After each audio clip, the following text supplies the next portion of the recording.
नमस्कार साथियों, मैं आशीष मिश्रा आप सभी का हमारे YouTube channel trade union pulse पर हार्दिक स्वागत करता हूं। साथियों, हमारे इस मुहिम को आप जिस प्रकार अपना समय देते हुए, इसको देखते हुए, वीडियोज को देखते हुए आगे बढ़ा रहे हैं, बहुत ही धन्यवाद सबसे पहले तो आप सभी का।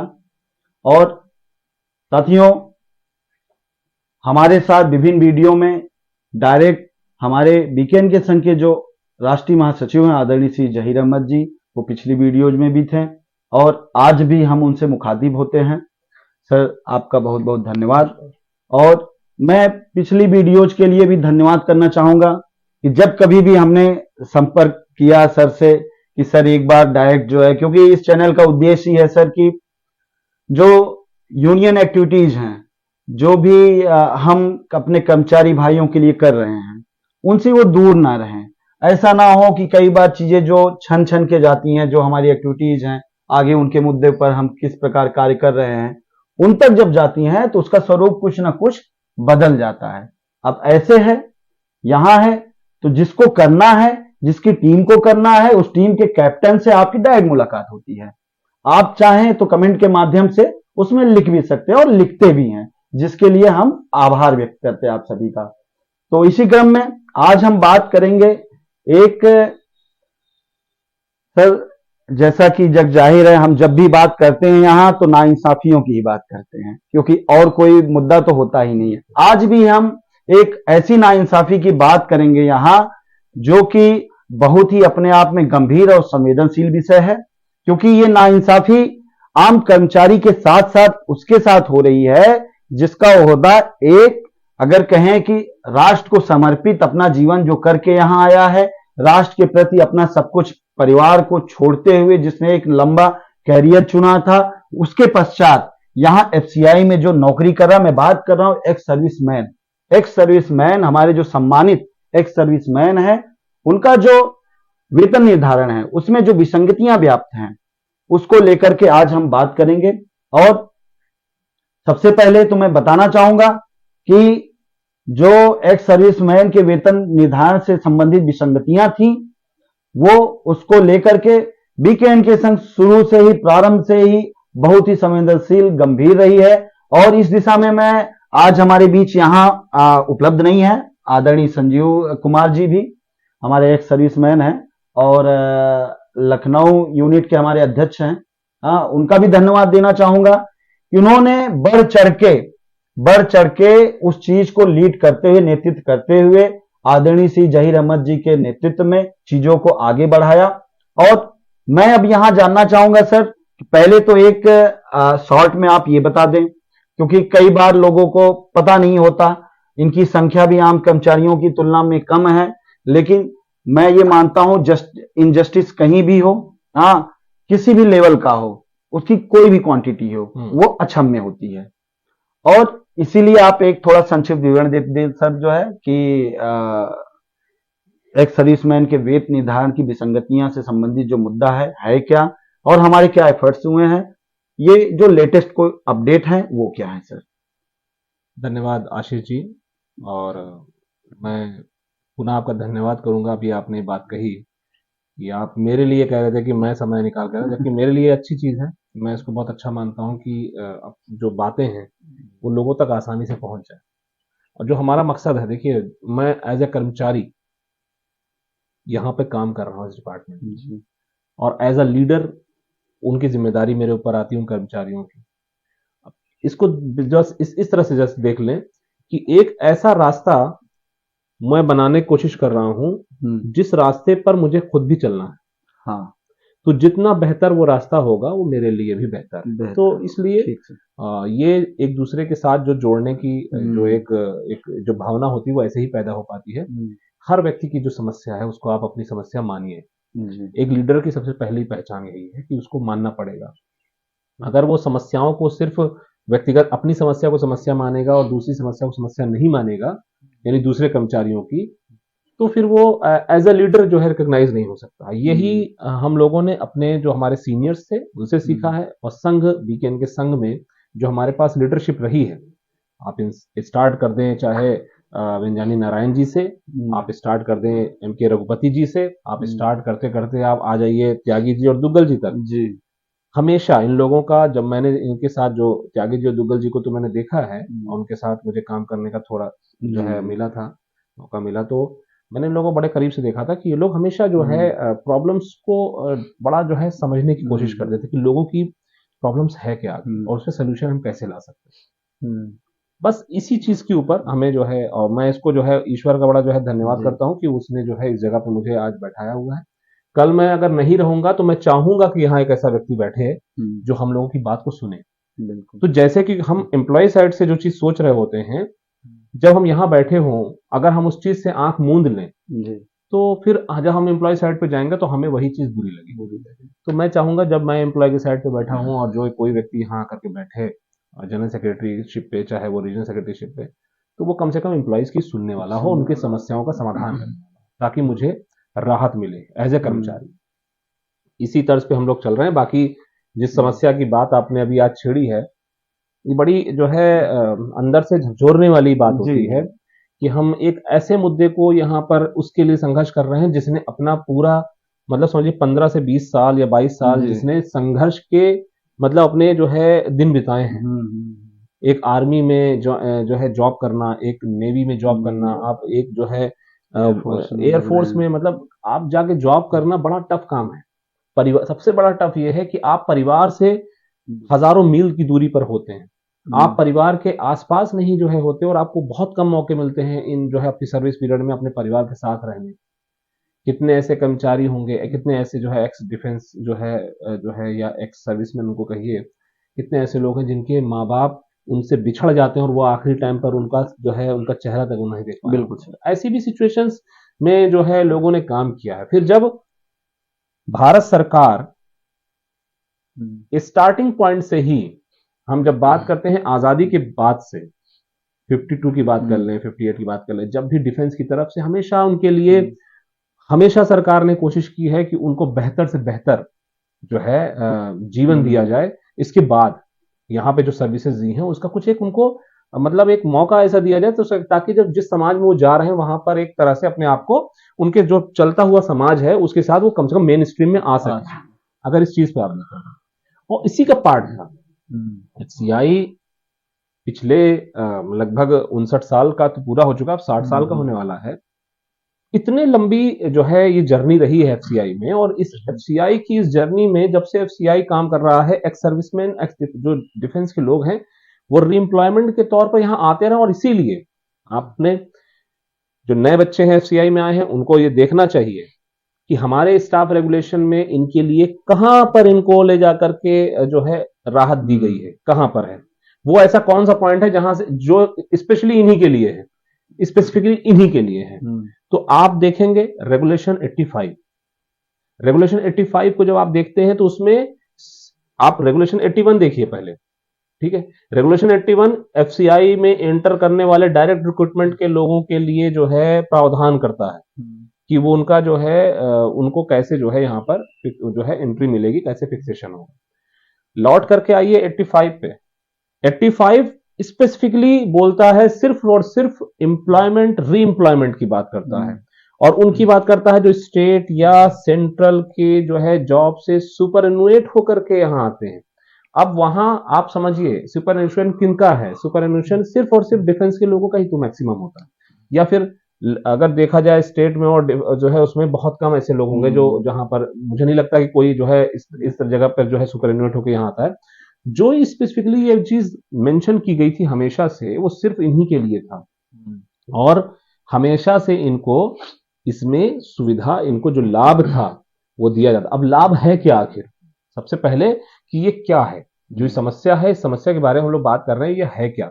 ये है कि जो 15 साल या 20 साल की जॉब करता है एक्स सर्विसमैन, और वो जो लौट के री एम्प्लॉयमेंट के तौर पर यहां पर आकर के जॉब करना शुरू करना चाहता है, तो जब नियम यह था कि जब वो यहां पर आएगा तो उसको यहां पर आने के बाद, ये बात कर रहा हूं मैं जो मतलब जो है जो ऑफिसर रैंक के जो बिलो हैं, हाँ, वहां पर उनकी बात कर रहा हूं, पीबीओआर करके जो उनका जो है वो होता है, उनकी बात कर रहा हूं। जब वो यहां आकर के री एम्प्लॉयमेंट के तौर पर उनको नौकरी मिलती है तो सबसे पहले उनका जो बेसिक होगा वो कैसे निर्धारित होगा, इसी के ऊपर जो है जी, उनको जी। अलग से एक राहत मिलती है। पहले यही होता था कि जब वो आकर ज्वाइन करता था तो यहां का जो उसका स्टार्टिंग बेसिक है उसको वहां का जहां से वो सुपरन्यूएट हो रहा है वहां के लास्ट जो उसको बेसिक मिला था, उसके वेजेस जो थे बेसिक डीए का, वो उसको वहां का और यहाँ का इन दोनों को मैच करा के देखा जाता था। अच्छा। ऐसा तो नहीं है कि अनड्यू हार्डशिप हो रही है। अनड्यू हार्डशिप क्या थी कि यहाँ जो है वो जो नया बेसिक स्टार्ट हो रहा है, जहां नया जॉब करने जा रहा है, वहां उसका जो वेजेस हैं वहां के वेजेस से वो कम पड़ रहे हैं। तो यही अनड्यू हार्डशिप होती थी, और इसी अनड्यू हार्डशिप को दूर करने के लिए उसको एडिशनली इंक्रीमेंट दिया जाता था। अच्छा। और ये कितना दिया जाता था? ये इतना जितना कि उसने सर्विस दी है। 15 साल दी है तो 15 इंक्रीमेंट दिए जाएंगे मैक्सिमम। 20 साल दी है तो 20 इंक्रीमेंट दिए जाएंगे मैक्सिमम। और ये इंक्रीमेंट मैक्सिमम इसलिए कह रहा हूं क्योंकि यहां के बेसिक जो है उसको, और किसके ऊपर, इस वाले बेसिक पे जहां कम था, जहां स्टार्ट करने जा रहा है वहां कम है, तो एक एक इंक्रीमेंट इसमें देते जाएंगे, उसकी सर्विस के वेटेज जो देना है, और ये तब तक देते रहेंगे जब तक कि वो वहां के बराबर नहीं हो जाता है। अगर वो 14वें 15 साल मान लीजिए सर्विस किया है और उसका 12वें ही इंक्रीमेंट पे, जो 12वां इंक्रीमेंट पे ही उसके बराबर आ जा रहा है, अच्छा। तो फिर वो 12 इंक्रीमेंट उसको मिलेंगे। और अगर उसका इंक्रीमेंट 15 पे ही 15 जो है मैक्सिमम, क्योंकि 15 साल किया है, तो 15 इंक्रीमेंट उसको जो है उससे ज्यादा नहीं दिया। तो वहां तक उसको अनड्यू हार्डशिप को दूर करने का इसमें ये प्रावधान था। ये प्रावधान, और आप इस प्रावधान के साथ रेगुलेशन 85 जो है वो एफसीआई के स्टाफ रेगुलेशन के साथ बना है। 1982 में एफसीआई ने अपना एक सर्कुलर बनाया था। एक सर्कुलर है एफसीआई का इसी एक्स सर्विसमैन के रिगार्डिंग। उसमें ये कहा गया था कि जो हमारे जो सेंट्रल के जो लॉज हैं उसमें सीएसआर जो है, जिसको जो निर्धारित करते हैं, जिससे कि जिसके आधार पे ही सारे जो है नियम और वो बनती हैं सारी चीजें, उस सीएसआर के जो आर्टिकल 510 और 526 में जो प्रावधान किए गए थे उसको अडॉप्ट किया है एफसीआई ने। उस 82 के सर्कुलर, उसको मदर सर्कुलर कहा जाता है। और आज भी, आज की डेट में भी वो सर्कुलर जो है वो प्रभावी है एफसीआई के अंदर। उसे सुपर, मतलब उसका जो है उसे जो है मतलब एक तरह से होता है ना, अगला सर्कुलर पीछे वाले सर्कुलर को सुपरसीड करता है। तो वो चीज जो है नहीं हुई है उसके साथ, वो आज भी मदर सर्कुलर के तौर पे मौजूद है। जब वो सर्कुलर मौजूद है, और एफसीआई का ही एक सर्कुलर ये है कि अगर हमारे पास कोई रूल रेगुलेशन है, उस कंडीशन में हम डीओपीटी को फॉलो नहीं करेंगे, हम अपने नियम को फॉलो करेंगे। ये हो गया जो है 86 का सर्कुलर। 86 के सर्कुलर के बाद 87 में एफसीआई ने एक जो है 86 का डीओपीटी का जो है ओएम जारी होता है इसी एक सर्विसमैन के रिगार्डिंग, उसको भी उन्होंने 87 में सिर्फ सिंपली जो है उसको सर्कुलेट करा दिया। ठीक है। और 82 का सर्कुलर आज भी जिंदा था। उस 82 के सर्कुलर 86-7 के सर्कुलर के बाद भी ये जो सुविधा थी ये इनको दी जाती रही। 90s का सर्कुलर देखिए, उस 90 जो 1990 में सर्कुलर आया है इसके रिगार्डिंग, एक्स सर्विसमैन के फिक्सेशन के रिगार्डिंग, उसमें भी एफसीआई किस सर्कुलर को जो है रेफरेंस ले रहा है? 82 के सर्कुलर को ले रहा है। बीच में किसी सर्कुलर को रेफरेंस नहीं ले रहा है, वही मदर सर्कुलर को ले रहा है। बढ़ते बढ़ते बात यहां तक आई 2001 में।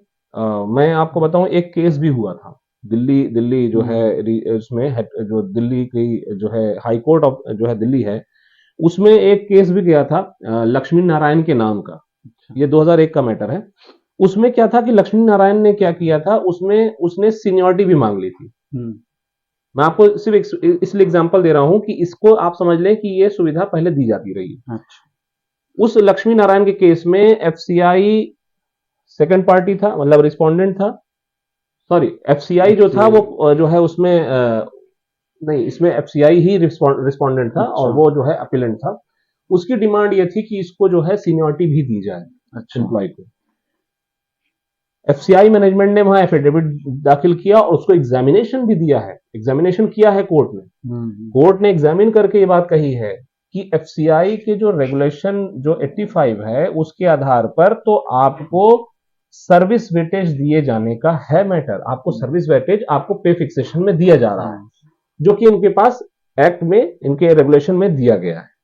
उसके अलावा सीनियरिटी देने का प्रावधान इनके यहां नहीं है, तो आप सीनियरिटी क्लेम नहीं कर सकते। तो यहां पर यह तो स्थापित हो गया ना जी, कि फिक्सेशन में आपको सर्विस वेटेज दिया जाएगा जब भी अनड्यू हार्डशिप होगी, ठीक है। अब जब 2001 में एफसीआई मैनेजमेंट खुद इसको जो है जाकर के एफिडेविट दे रहा है कि हम इनको दे रहे हैं, हाँ। हम इनको ये प्रोवाइड कर रहे हैं, सर्विसेज दे रहे हैं, आते आते 2018 तक ये चीज धीरे धीरे बंद करती जाती है। और वो बंद करने की जो वजह थी वो सिर्फ थी कि इस बीच में क्या है कि रिटायरमेंट्स भी हुए हैं, इस बीच में नए लोगों का जो है आगमन हुआ है डिपार्टमेंट्स में भी, मिनिस्ट्री में भी। तो वो क्या होता है कि मानव प्रवृत्ति हो जाती है। ये बात मुझे कहनी नहीं चाहिए, फिर भी मैं कहूंगा इसलिए क्योंकि कई बार ऐसा होता है कि कोई व्यक्ति एक साथ दो एम्प्लॉय जब आते हैं, उसमें से एक सर्विसमैन है और एक जो है एम्प्लॉय जो है नॉर्मल एक डायरेक्ट रिक्रूटमेंट वाला है, और सेम पोस्ट पे आते हैं, और सेम पोस्ट वाले जो दोनों बंदों में से जो एक्स सर्विसमैन नहीं है, अगर दूसरे व्यक्ति के पास जो है फाइल जाती है और ये कहा जाए आप तुम्हारा इसका फिक्सेशन करना है, एक का फिक्सेशन उसमें जो है, जो उसका खुद का फिक्सेशन है वो हो रहा है 9300 से, मान लीजिए उस टाइम पे 9300 बेसिक था, 9300 से हो रहा है। दूसरे व्यक्ति जो एक्स सर्विसमैन है उसका फिक्सेशन उसको करना पड़ रहा है लगभग 27-28 हजार रुपया। तो वो क्या करेगा, वो इस बात में मानव प्रवृत्ति के तौर पे उसके बाद आ सकती है। ये मैं सबके साथ नहीं जनरलाइज नहीं कर रहा हूं, ये एक व्यक्ति के अंदर ये भावना आ सकती है कि मैं भी इसके साथ आया हूं, इसको ये वेटेज क्यों मिलेगा। ऐसी ही मंशा जब मिनिस्ट्री के किसी आदमी के अंदर आ जाए, ऐसी ही मंशा किसी हेडक्वार्टर के किसी मैनेजमेंट के अधिकारी के अंदर आ जाए, तो ये प्रॉब्लम्स शुरू हो सकती हैं। और यही शुरू हुआ, इन्होंने देना बंद किया धीरे धीरे। 2018 आते आते, अब आपको बता दूं यहां पर भी यूनियन का जो रोल था, वो यूनियन का रोल किसने प्ले किया है इस मुद्दे के ऊपर, इस मुद्दे के ऊपर भी बीकेएन के संघ ने ही प्ले किया। हमारी एनईसी की तरफ से बहुत कोशिश हुई। संजय तिवारी जी इस वक्त जो है नागपुर में पोस्टेड हैं, वो जो है उनके उसमें सहयोग रहा लगातार इस मामले में। और उस वक्त पे त्यागी जी और दुग्गल जी ने बहुत कोशिश की इस मैटर को जो है एफसीआई मैनेजमेंट जो बार बार रोक रहा है इसको ठीक कराने के लिए। इन लोगों ने बहुत मेहनत करने के बाद एक जो कंफ्यूजन हो रहा था, उस कंफ्यूजन को दूर करने के लिए इन्होंने डीओपीटी को भिजवाया। डीओपीटी को यहां से जो है वो लेटर गया मिनिस्ट्री के माध्यम से, और उसके ऊपर 2019 में लिख करके ये आ गया कि इनको जो है अनड्यू हार्डशिप जो है वो वर्ड का कहीं भी जो है उसका हमारे पास प्रावधान नहीं है, इस वजह से सिंपली जो है ये इस तरह से इनको स्टार्टिंग बेसिक ही प्रोवाइड किया जाएगा। और साथ में नीचे लिख दिया गया ये जो रूल है डीओपीटी का, ये डायरेक्टली किसी भी जो है ऑटोनोमस बॉडी पीएसयू जो सेंट्रल पीएसयूज हैं उनके ऊपर लागू नहीं होता है। उनके पास अगर खुद की जो है कोई रूल है तो वो उसके ऊपर जो है वैसा नियम लागू होगा, उसने बात नहीं। आप समझिए तब से लेकर के दूसरी किसी यूनियन ने तो इसमें हाथ भी नहीं डाला था। मैनेजमेंट ने मिनिस्ट्री के माध्यम से और डीओपीटी को शामिल करके इस मैटर को क्लोज करने की कोशिश की थी। बिल्कुल समझ लीजिए कि एक आदमी मरने की बिल्कुल लास्ट है, उसकी एक दो सांसें बची हों, उस कंडीशन में ये मैटर चला गया। आज भी हमें याद है कि हम लोगों ने यहाँ की जो हमारी रीजनल कमेटी यूपी थी, जो मैं रीजनल सेक्रेटरी के तौर पे था, संजीव भाई जिनका आपने नाम लिया वो भी हमारे रीजनल कमेटी के हेड वो जो है रहे हैं, पार्ट है। और उनकी मदद से उनको जो है, क्योंकि वो हमारे बीच में थे, हमारे साथ ही थे, तो इस वजह से हमें बड़ा जो है ये था कि उनकी ये डिमांड को पूरी कराना हमारी जिम्मेदारी है। तो रीजनल लेवल पर हम लोगों ने आरएलसी लखनऊ को जो है अप्रोच किया और आरएलसी में इस मामले को जो है उठा दिया और हर संभव प्रयास किया कि मैनेजमेंट इस पर जो है कोई सहमति बनाने को तैयार हो जाए। बार बार मैनेजमेंट यही कोशिश करती रही कि ये रीजनल लेवल पर उठाया गया मामला है और इसको पॉलिसी मैटर है, इसे जो है हम वहां डील नहीं करेंगे, कोशिश हुई, लेकिन वो कोशिश भी कामयाब नहीं हुई। इन्हें जवाब देते रहना पड़ा। लेकिन इस बीच में जो इनकी मंशा थी वो दिख रही थी कि जैसे होता है कि एक होता है कि मेरा दर्द है यार, ऊपर की मिनिस्ट्री ने मना कर दिया, इस वजह से हमने नहीं दिया, वरना हम तो देने के उसमें है, हमको खुद चाहते हैं देना। ऐसी भावना इनके अंदर नहीं आ रही थी और हमने लगातार तब से इस मामले को जिंदा रखा। इस मामले को जिंदा रखे हम लोगों ने इसको, मतलब समझ लीजिए कि हेडक्वार्टर मैनेजमेंट लगभग परेशान हो गई इस मामले में, और इसमें जो है हम लोगों ने इसको सीजीआईटी को जो है फॉरवर्ड करा लिया यहां से।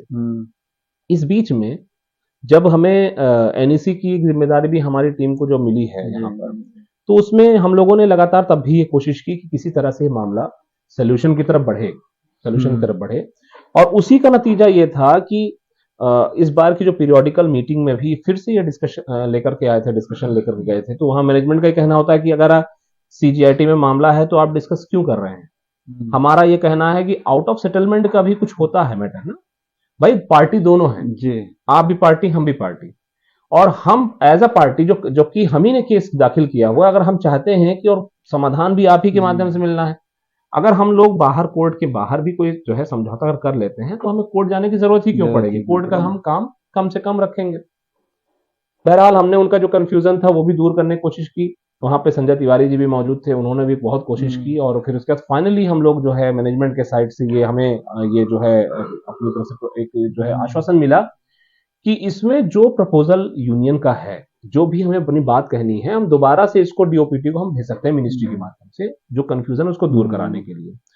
तो अभी फिलहाल हमने पीछे अपना जो प्रपोजल था, हमने जो अपनी बात थी वो हमने बात पॉइंट वाइज उनको फिर से प्रोवाइड कर दी है, और जो हमारे संज्ञान में जो मैटर है उस आधार पर एफसीआई मैनेजमेंट ने उसके ऊपर जो है पूरी तैयारी भी शुरू कर दी है, और आने वाले कुछ दिन में, चंद दिनों में जो है वो लेटर यहाँ से फॉरवर्ड भी हो जाएगा मिनिस्ट्री को, और हम यह कोशिश भी कर रहे हैं, और हम ईश्वर से प्रार्थना भी करेंगे कि इसमें जो है जल्द से जल्द जो है समस्या का समाधान हो। अब बात आती है इसमें, अब जो है बहुत लोग इसके क्लेम करने में उतर आए हैं, वो नहीं करना चाहिए क्लेम। देखिए क्लेम तो वहां होता है जहां पर जो है ये होड़ किस बात की है।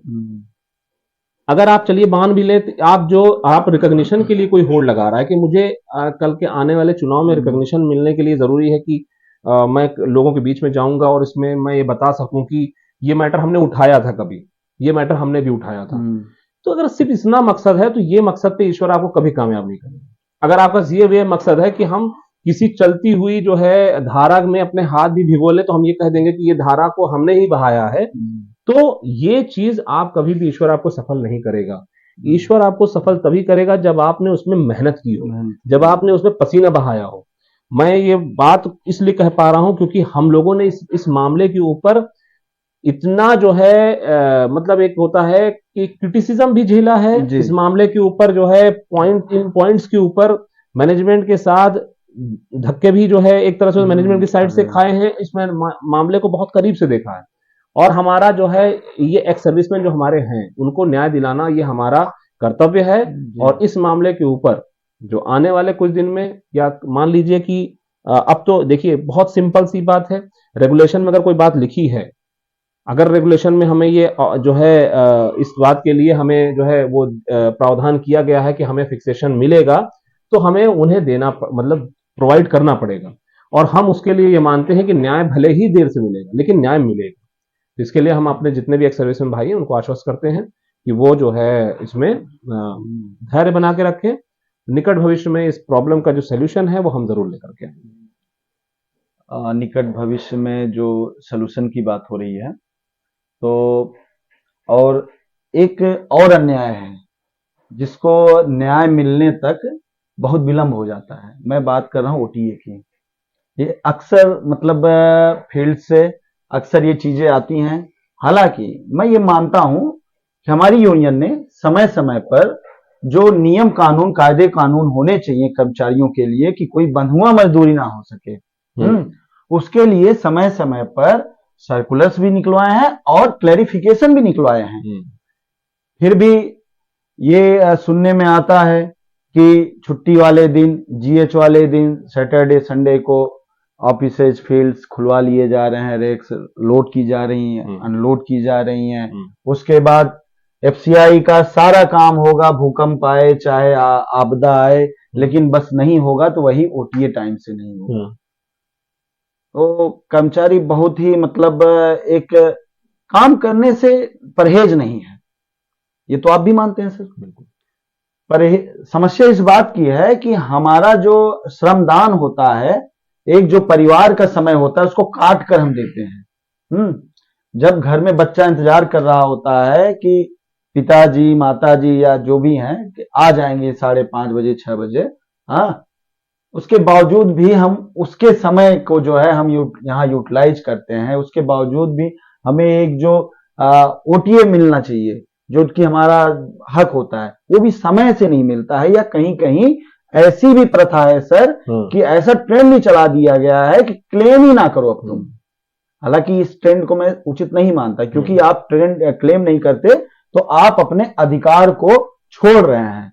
और ये अगर जिस दिन आदत बन गई तो ऐसे कितने अधिकार आपसे छुड़वा लिए जाएंगे, इसकी लिस्ट जो है आप बना नहीं पाएंगे। तो सर, आप इस विषय पर आपके क्या विचार हैं, और कैसे सजगता के साथ इस जो उद्देश्य है ओटीए समय से प्राप्त करने का, इसको कैसे करना चाहिए, और उस पर थोड़ा सा प्रकाश डाल दीजिए।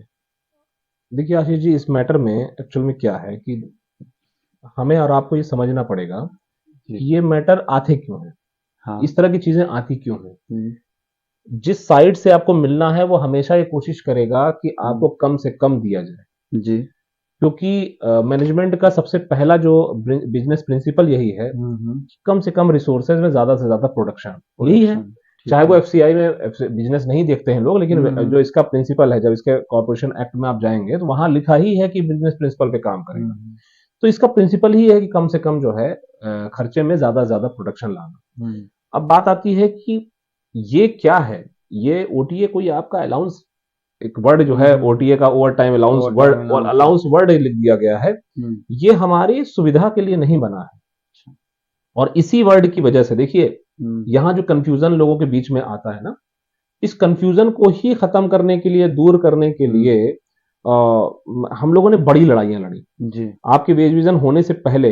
जब आपका ये 2016 का जो एक एजुटेशन हुआ था, बड़ा एजुटेशन, वहीं से हम लोगों ने इसकी नींव रखवा दी थी, हमारी जो एनईसी की टीम ने। और उस वक्त पर जो ये डिमांड थी कि इसको एक्सक्लूड किया जाए, क्योंकि ये पीएलआई में इसको जोड़ने लगे थे अलाउंसेस की उसमें। तो हम लोगों ने ये कहा था कि अलाउंस है, ये अलाउंस क्यों मान रहे हो आप इसको, ये हमारे वेजेस का पार्ट है, ये वेजेस का पार्ट है। क्योंकि ये आप जो भी व्यक्ति यहां काम करने आया है, हम सुबह से शाम तक, यानी अगर हमारी 8 घंटे की जॉब है तो उस जॉब के अगेंस्ट में एक जो है निर्धारित है कि अगर हम इतने घंटे काम कर रहे हैं, उस घंटे के हिसाब से हमें इतना वेजेस मिलेंगे। अलाउंसेस अब हम नहीं देखेंगे, अलाउंसेस की तरफ मत देखिए। जो आपका बेसिक वेज है, जो आपका डीए है, एचआरए है, ये आपके वेजेस का पार्ट है। आपने छुट्टी के दिन किसी से काम करवाया, यानी आपने उसके श्रम लिया है, वहां श्रम अगर ले लिया है तो आपको पेमेंट करना पड़ेगा, ठीक है। इसी वजह से इसको देने का जो आधार है वो आपके बेसिक और डीए से है जी। फार्मूला में बेसिक और डीए आपका बेसिक उसमें इन्वॉल्व है ना जी। अगर आपका ये अलाउंस होता तो आपको फिक्स रेट मिल जाता है कि कोई जो है उसमें इतना, ये उस पे बेसिक को ही आधार बनाया गया है देने के लिए। इसका मतलब कि आपका जो है ये सैलरी को कैसे जो है डिफाइन किया जाएगा इस जगह पे कि अगर आपसे एक्स्ट्रा काम कराया जा रहा है, कोई सुबह काम आपसे करा ले एक्स्ट्रा, कोई शाम को एक्स्ट्रा बैठा के काम करा ले, कोई आपसे छुट्टी के दिन बैठा के काम करा ले। अच्छा, इसमें एफसीआई के उसमें पर्सपेक्टिव में आपको बताऊं कि इसमें जो है शॉप एंड एस्टेब्लिशमेंट एक्ट है और इसमें एग्जेम्पशन है, दो चीजें होती हैं। पहले क्या होता था कि और ये स्टेट्स के जो है रूल है, ये एक्ट जो है स्टेट्स के पास, उसकी जो गवर्निंग स्टेट के पास होती है। यानी कि एफसीआई को सेंट्रली कहीं से एग्जेम्पशन नहीं मिलेगा, एफसीआई को एग्जेम्पशन मिलेगा स्टेट से जाकर के जो है उसके लिए अलग से क्लेम करना पड़ेगा। जैसे आप यूपी की बात कर लो आप, और बाकी जो है रीजन्स की बात कर लो, वहां पर क्या है कि इस एस्टेब्लिशमेंट एक्ट से इसको बाहर किया गया है। ये कह करके एफसीआई ने ये अपना प्ली रखा था कि हमारा तो काम ही ऐसा है जिसमें बार बार ओटीए पे ले जाना पड़ता है। अच्छा। तो ये जो डबल रेट हो गया, ये जो सीलिंग हो गई, ये हम अपने यहां लागू नहीं रख सकते हैं, हमें इससे बाहर ले जाके काम करना पड़ा। अब देखो दो चीजें आ गई। सबसे पहले तो यहां जो सीलिंग से बाहर करने का जो मैटर है, वहां पे आप सीलिंग के साथ चलता है। सीलिंग में क्या होता है, सीलिंग में ये होता है, सीलिंग का मतलब ये नहीं है कि आप इतने तक जो है आपका मीटर जो है पैसे के साथ चलेगा, उसके बाद आप फ्री में काम करोगे, इसका मतलब ये नहीं है। जो एफसीआई में भी जो रूल लगाते हैं 150 घंटे की सीलिंग लगा के कुछ जगह जो है दिक्कतें पैदा करते हैं, उस सीलिंग का ये मतलब नहीं है कि 150 घंटे के बाद आप पेमेंट नहीं करेंगे। सीलिंग का मतलब ये है कि 150 घंटे के बाद आप उसको काम पे नहीं ले जाएंगे, आप उससे अमानवीय व्यवहार थोड़ी ना कर सकते हैं जी। भाई ये क्यों रूल बने थे, ये रूल बने ही इसलिए थे कि किसी व्यक्ति के साथ शोषण ना हो। पता चला कि जो मालिक है वो तो उससे 24 घंटा काम करा रहा है और उसका पैसा भी नहीं दे रहा, इसीलिए शॉप एंड एस्टेब्लिशमेंट एक्ट में डबल रेट कर दिया गया और उसमें सीलिंग भी लगा दी गई। डबल रेट करने का मकसद यह था कि जब ज्यादा पैसा खर्च करेगा तो वो खुद नहीं ले जाएगा। एफसीआई अपने खुद से रूल बनाने लगता है कभी कभी। यहाँ के जो अधिकारी हैं, जो हेडक्वार्टर की बात नहीं कर रहा हूं मैं, बात कर रहा हूं नीचे के अधिकारियों की, हमारे यहाँ के जो एरिया मैनेजर्स हैं, जो हमारे यहाँ के जो है ये नीचे के मैनेजर्स हैं, इस पे क्या होता है, इन लोगों को लगता है कि ये जो है ये खुद से नियम बना सकते हैं। तो ये क्या करते हैं, ये 150 घंटे की सीलिंग लगा करके उससे काम करा लेंगे 400 घंटे का, और 150 घंटे का पेमेंट करेंगे और कहेंगे बाकी का पेमेंट नहीं करेंगे क्योंकि रूल लिखा हुआ है। थोड़ा नुकसान। अच्छा, एफसीआई में सीलिंग कब है, सीलिंग कहाँ है बताइए आप, सीलिंग कहाँ पर है? जहां पर आप, अगर हम यूपी की बात करें, आप अगर हम जो है अपने हरियाणा पंजाब की बात करें, इनमें क्या से आप सीलिंग लगाओगे? जब आप इस्टेब्लिशमेंट एक्ट से बाहर हो, शॉप एंड इस्टेब्लिशमेंट एक्ट से बाहर एग्जाम्पशन ले रखा है अपने एफसीआई ने, पहली बात तो सीलिंग नहीं आएगी। दूसरी चीज है, सीलिंग आ क्यों रही है? इनका कहना होता है कि पेरोल ही बना है ऐसा, पेरोल ऐसा बना हुआ है। पेरोल ने जो यही बात मैनेजमेंट के साइड से जब आई थी तो मैनेजमेंट को हमने क्लियर किया था, पेरोल क्या है? पेरोल आपका बनाया हुआ है, कोई ईश्वर की तरफ से अवतरित नहीं है वो, नहीं नहीं बिल्कुल।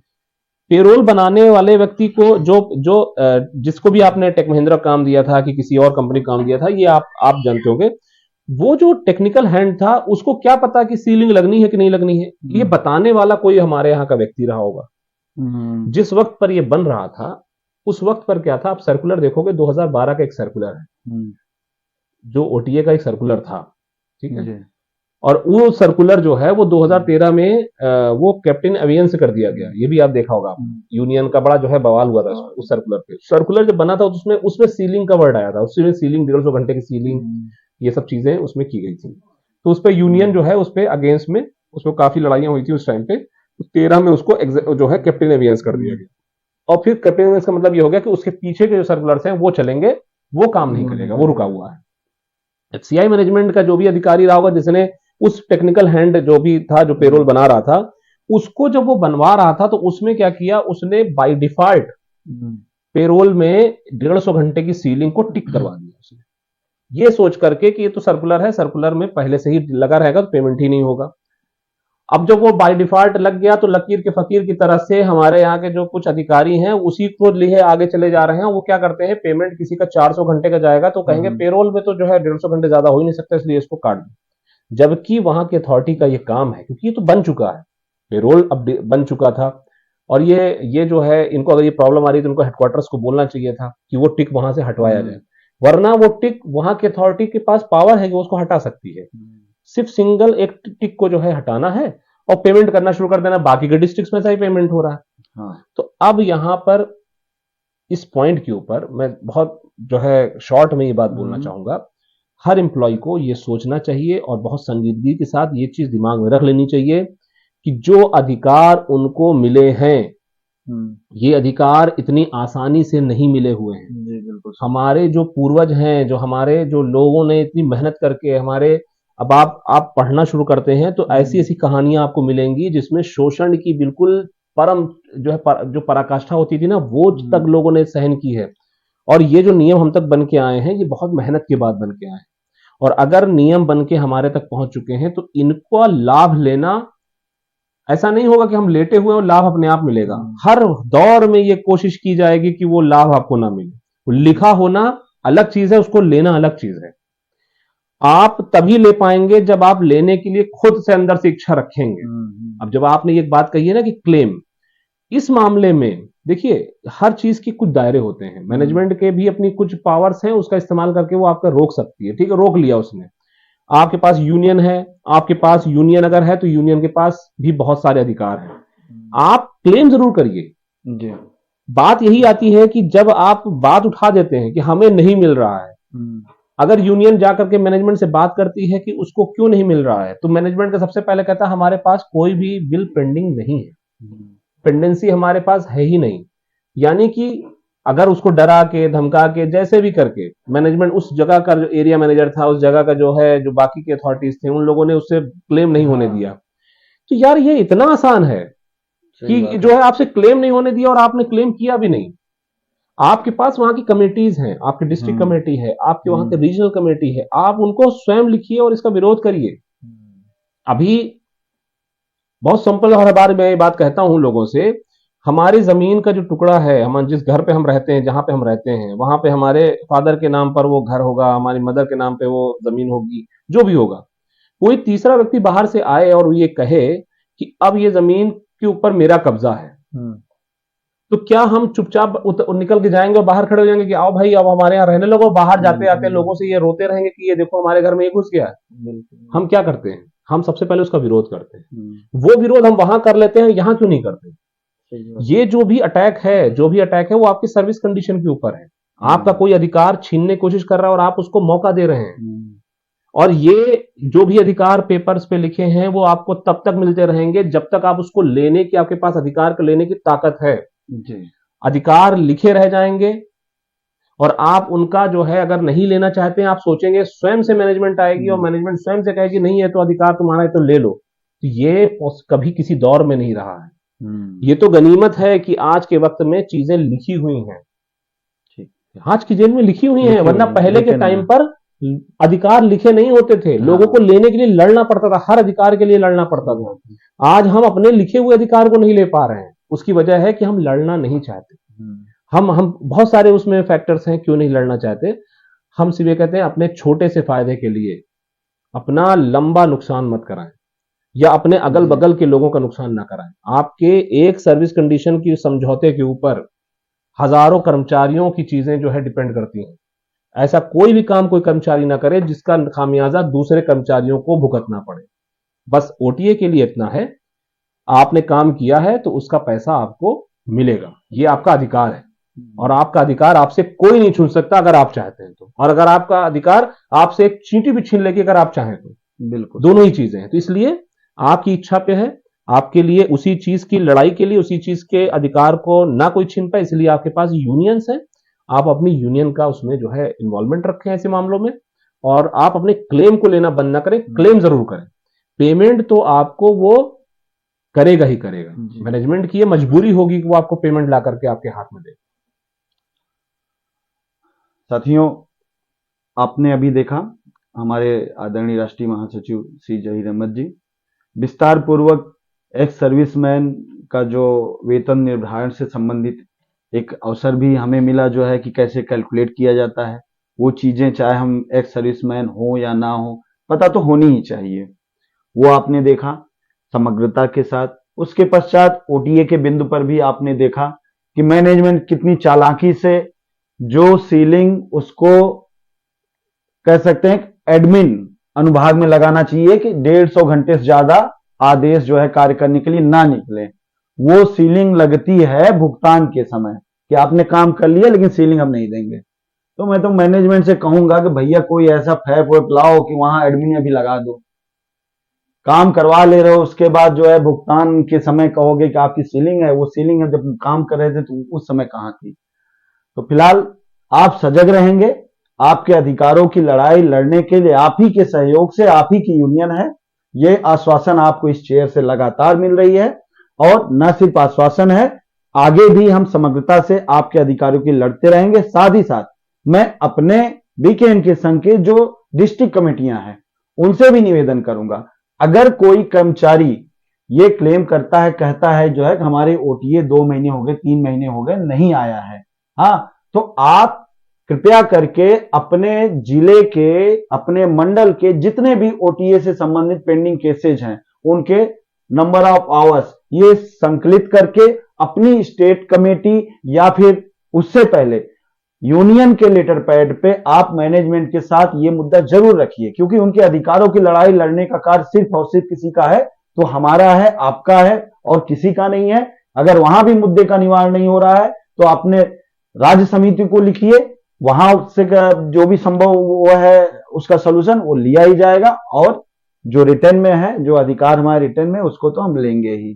धन्यवाद सर, और आप सभी का भी धन्यवाद।